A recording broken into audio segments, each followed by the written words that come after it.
All right, so in this video, we're going to be looking at the energy that we could theoretically obtain from a wind turbine with a certain wind speed and with a turbine with a particular blade radius. So we'll be taking a looking at this. Before we get into the actual derivation of the equation and what the equation is about, I just want to quickly review the general ideas. I'm using these images from the author Kirk, which is an excellent review book that you should buy, published by Oxford. So if we're looking at a wind turbine, we have a wind coming into that turbine, the idea is that the energy of the wind, we would like to see it transferred into the kinetic energy of the actual turbines here. And then we would use an electrical generator to turn that into electrical energy that then could be either stored or transmitted to users in a city. And we see these very large wind turbines more frequently all the time. So it's a great thing for our environment. There are positives and negatives to these wind turbines, which you should take a look at. Realize that the total amount of energy that's available to us is essentially the initial kinetic energy of that wind. And so what we're going to do is we're going to say in 1 second how much energy is available to us. So that's why we're going to end up calling this a power when we're done, because we're talking about the amount of joules of energy that you could get in 1 second. So what we're going to think about is a right circular cylinder of air that is going to enter the turbine within that 1 second. So that's what this drawing is showing. We have this right circular cylinder of air. It's moving to the right. And so this is the air that will pass through this opening, we will call it, for the turbines. It creates a circle usually, and that's because we take this thing and it's spinning. Interestingly, we have huge gaps here where the blades are not.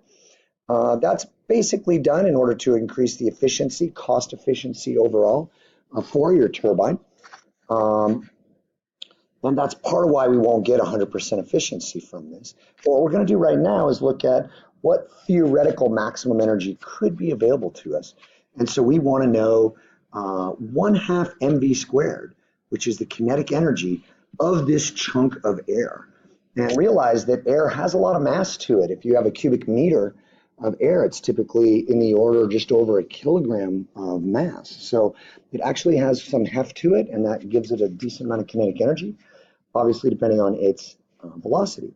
So our challenge here is to substitute in the values that we know, which are things like air density, the blade width or length here, and also the velocity of the wind. So what we're going to do is we're going to change this 1/2 mv squared into the equation that we'll be using for determining that power equation.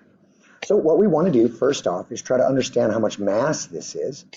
In order to do that, we'll first figure out how much volume this is. So if we think about a right circular cylinder, we have the cross-sectional area here, which would be capital A, usually pi r squared, multiplied by the height of this cylinder or the length of this cylinder.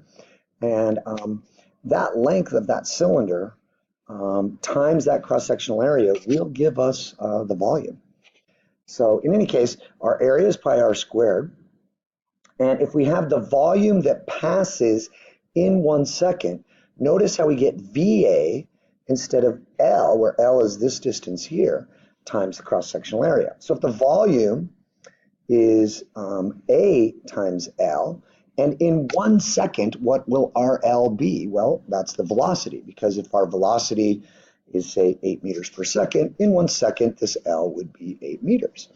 So this is the volume of air that passes through the turbines every second is going to be given by this velocity times the cross-sectional area. Now what we'd like to do is get that to a mass, and we know that density is equal to mass divided by volume.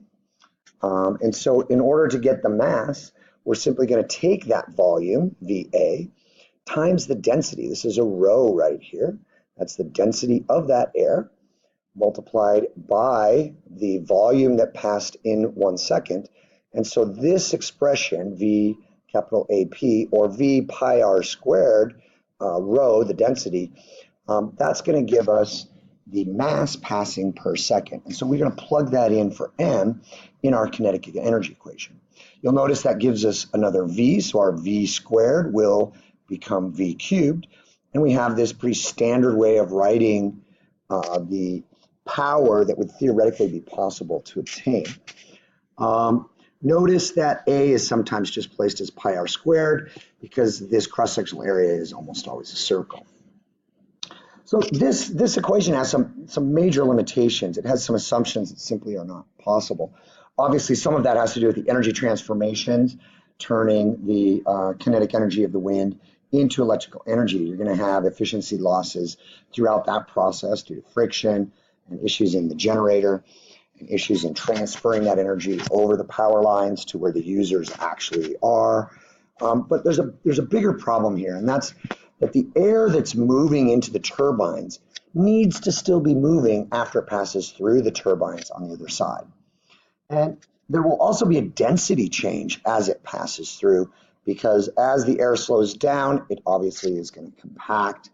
It's not as clear what those numbers will be because you also have some temperature changes, but in any case, we would really need to know what is the velocity after it's passed, and go ahead and take the density and velocity after it's passed, run it through this equation again to see how much energy was not obtained.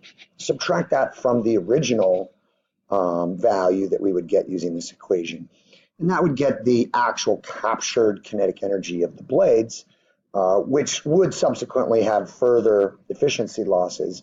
But that's generally what we want to do, is look at the velocity before and after, look at the density before and after, and run through this expression twice, subtract to get sort of the net power for the wind coming through into the turbine. So that's the derivation, and hopefully you understand the equation a lot better after looking at that derivation. Good luck. Thanks.